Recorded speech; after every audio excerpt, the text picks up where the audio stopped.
So often we hear about companies performing a cost analysis when facing a crisis of whether doing a recall is going to cost more than, say, paying lawsuits of families that are damaged. Was there any discussion about that with this crisis, or was it a relatively easy decision to just do the recall?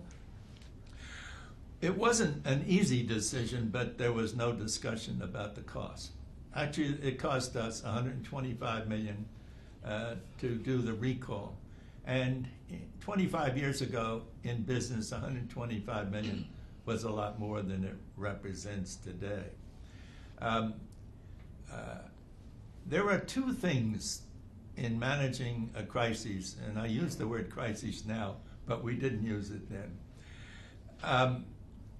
One is immediate access to the CEO. And I reported to the CEO and had reported to the CEO, 3 CEOs over the course of my career at Johnson & Johnson. So I had never reported to anyone else but the top man in the company. And I had immediate access to Jim Burke. It was a matter of walking up one flight and going into his office. The other thing is that timing and your response. It is probably the single most critical factor in a successful response is timing.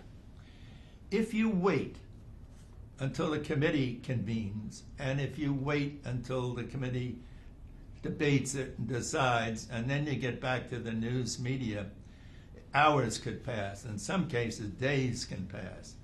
And you've seen these examples in corporations that have been not responsible in getting back to the news media.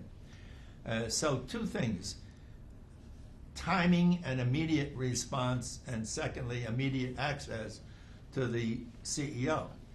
And putting the CEO out in front where he belongs, because he's the one that's responsible for managing the company. Do you think things would have gone differently with a different CEO? Not at Johnson & Johnson, because they were committed to the credo. Let me digress for just a moment. In 1976, Jim Burke was about to take over from Dick Sellers. Burke was about to take over as chairman and CEO. At that time, we had 150 companies around the world, wholly owned affiliates. Today, it's closer to 250. But on the walls of these plants around the world, in their own language, on the walls of offices around the world, the credo hung, the one-page credo. Burke began to worry whether or not people believed in the credo as strongly as they should. So Burke said, look, before I become chairman, we are going to have a series of credo challenge meetings. And we are going to ask the management of this company and the management around the world to debate and critique and make suggestions regarding the credo. If you want to continue with this document and you really are committed to it and you believe in it, fine. But if you don't, it's a hypocrisy. So let's take the document off the wall and get rid of it. And that exercise took literally 2 years. And we videotaped a lot of these meetings. And there were debates. Not everyone believed as strongly in the credo as others. But by a wide margin, by predominantly wide margin, the credo was accepted, and everyone committed themselves in management, and employees committed themselves to it. So if credo was at a strong high point at the time the Tylenol tragedies broke. And there was no need to reinforce the employees of the company and the management with the importance of the credo because they had just committed to it. The company utilized video focus groups with the public where they asked citizens about their faith in the company and their willingness to buy the product again. How often did you engage the public in this type of forum? Well, Amanda, two things are important there. One, because we had such a widespread company, 150 companies around the world, we had decided to create a worldwide video network. And we had a studio in New Brunswick, and we developed programming of various types, largely aimed at our employees for this particular facet of the video network. And we did these programs and sent them out on compatible video cassettes around the world. So we had complete access to our employees, and incidentally, we sent them overnight, dispatched overnight, and the communications during the crises, during the tragedy, with our employees was very good. Now you ask about customers. Jim Burke is a marketing expert. I would go so far as to call him a marketing genius. Jim is a graduate of the Harvard Business School, and he worked for Procter & Gamble for a short time before joining Johnson & Johnson. He was very, very sensitive to the reaction of customers. So beginning with the first day of the tragedy, he dispatched cameramen out to various cities across the country and asked for man on the street, woman on the street interviews. And we got the feel from that of just what the public was thinking. Now these tapes came back, and Burke, I can remember many, many days, took them, some of them home with him, and would watch them at night. There was a strategy committee formed by Burke from the first day, day one. There were 7 of us on that committee: the chairman, the president of the company, the general counsel, myself, the chairman of McNeil Pharmaceutical, which manufactured Tylenol, and another executive committee member who was very shrewd in marketing.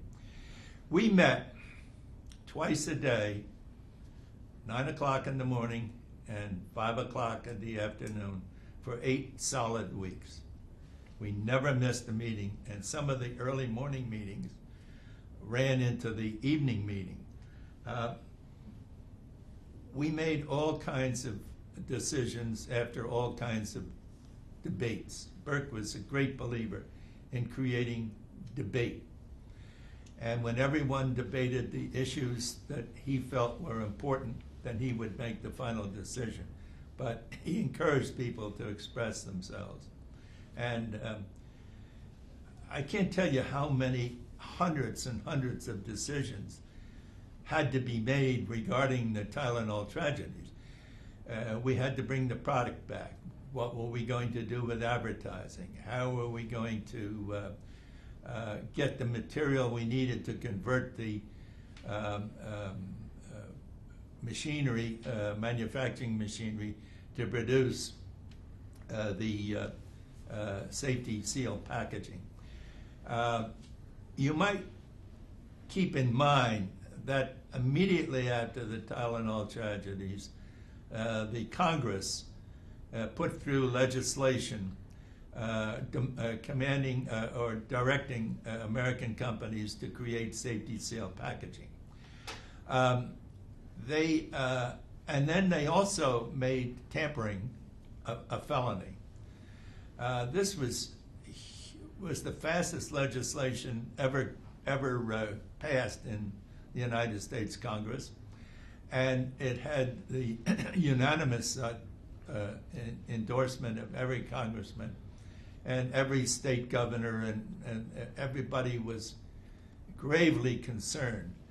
And let me tell you why the Tylenol tragedy became so pervasive. It's also a factor in this background of this story that was not widely known at the time. 7 people died in Chicago, yes. But in the weeks after the initial deaths were announced, there were some 250 or more deaths around the country where people had ingested Tylenol and died. And there was an immediate suspicion that they were poisoned by cyanide. And Tylenol was in their immediate, was in their possession, either in their pocketbook, in the glove compartment, the car, in the medicine cabinet at home.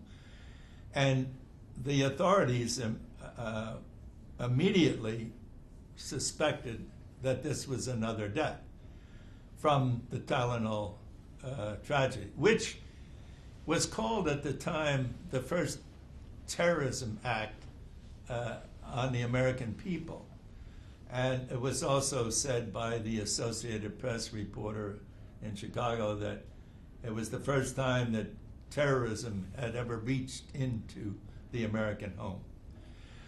So while the authorities in Chicago were focusing on who did these 7 heinous crimes, the 250 other deaths were occurring time after time across the country. And in each local city and each local town where there was a death, the authorities were saying, well, we suspected it might be another Tylenol murder. And this kept going on. And it wasn't until later that we put the pieces of this together and realized why the story remained so strong.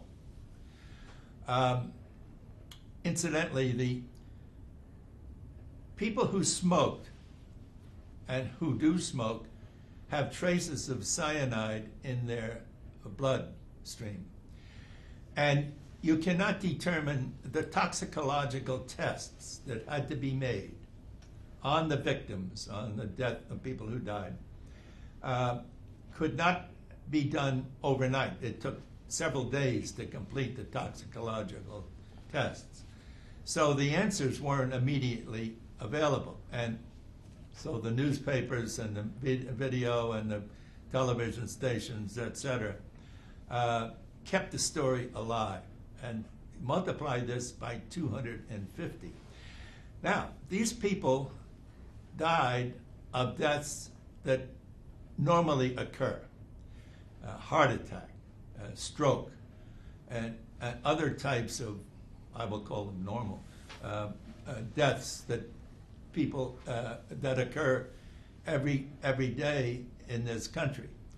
But at the time, the strong suspicion was because of the proximity to having Tylenol in their possession, that they too were part of the, a victim of this, what some people thought might be a nationwide terrorism attack. With the families that were linked to the Tylenol murders, even though Tylenol was not to blame, I know they sympathize with the families a lot. What actions did Tylenol take, or Johnson & Johnson take, to help these families? There was a lot of debate about that.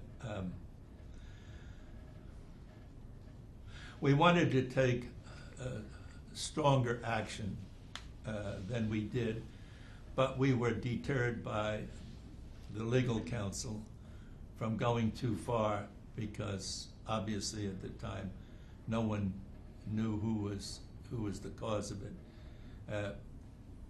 We wrote letters of condolence to each of the families, and Mr. Burke signed them.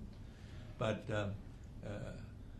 more direct action was discouraged by the legal authorities, and perhaps rightfully so. Some of us debated that we should express a more tangible form of condolence. Others on the legal side said, "Be careful, because you might be influencing a legal case."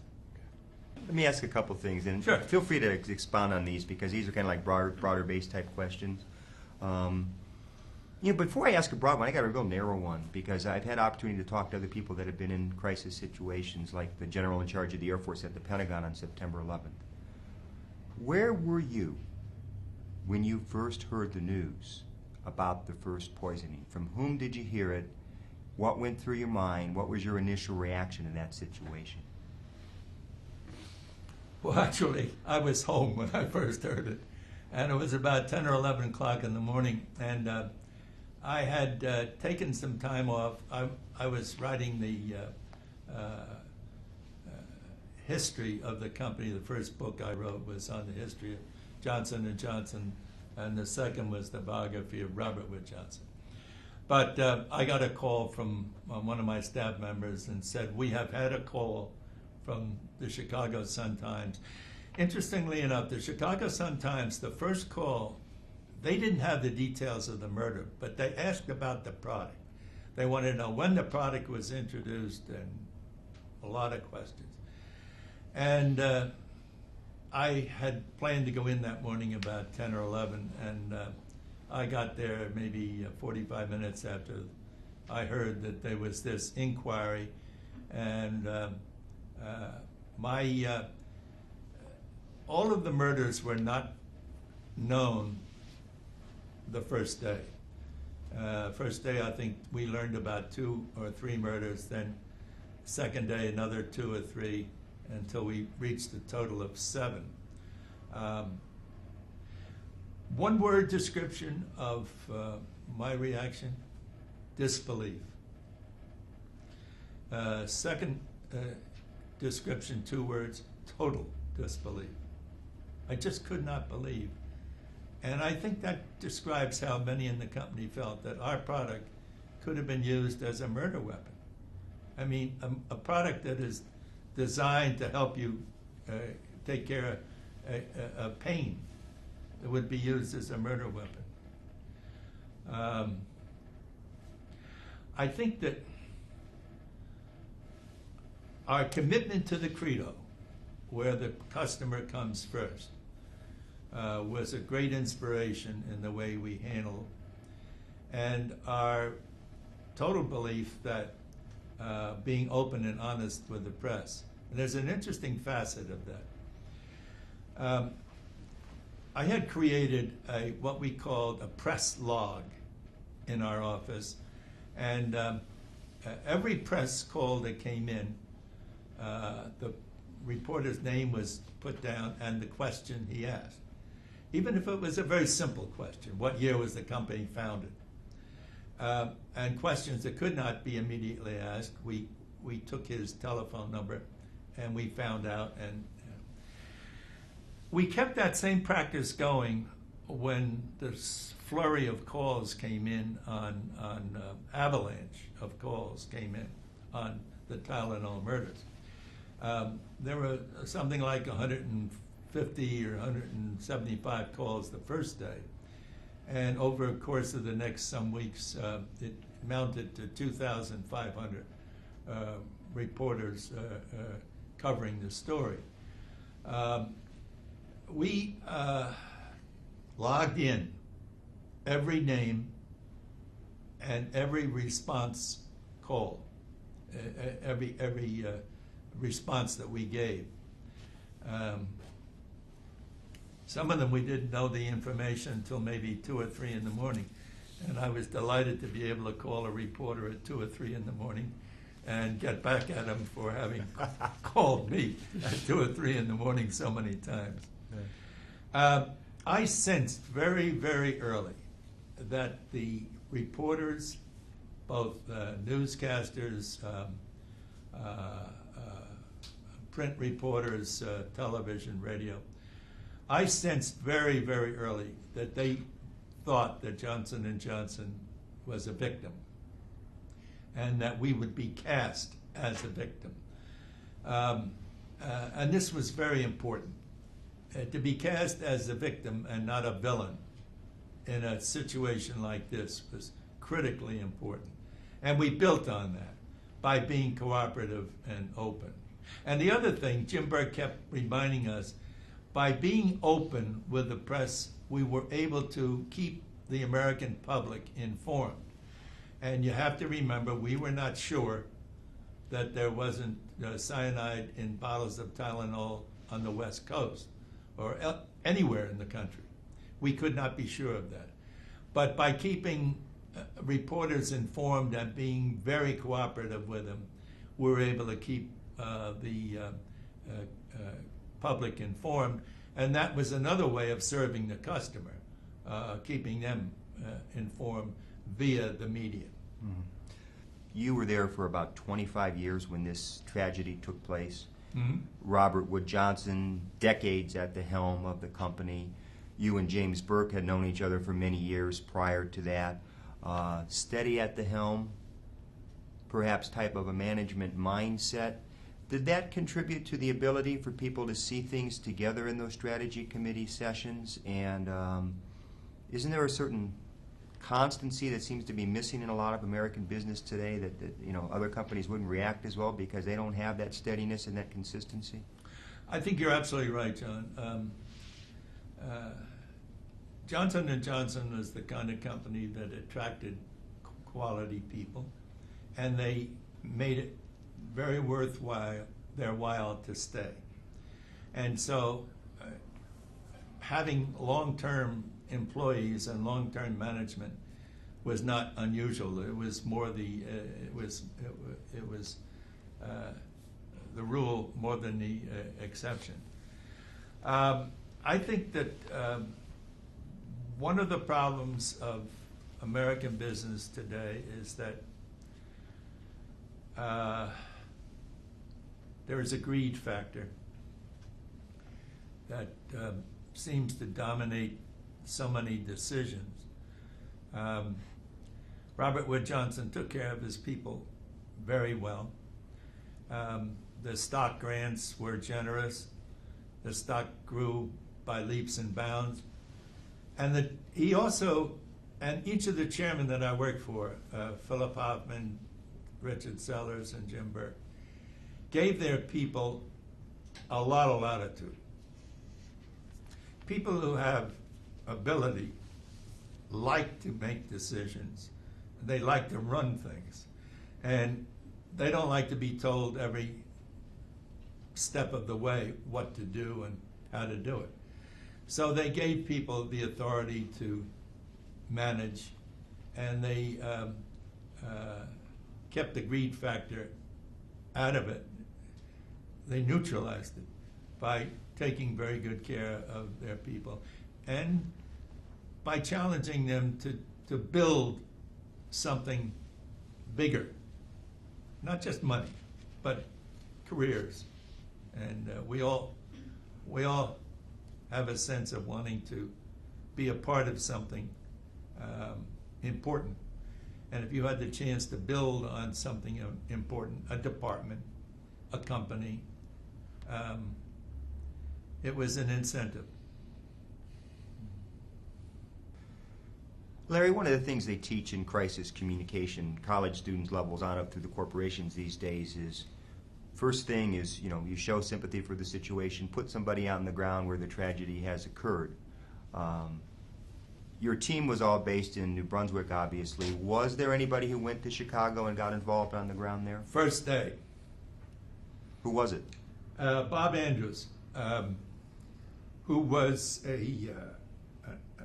trained as an excellent daily newspaper person up in New England.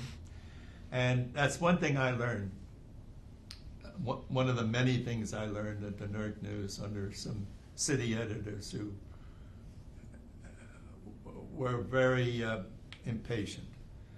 And I remember once when I was a bureau chief, I called the city desk at night and I said, boy, there must be something going on in this town. I just saw 5 fire engines go by or something like that.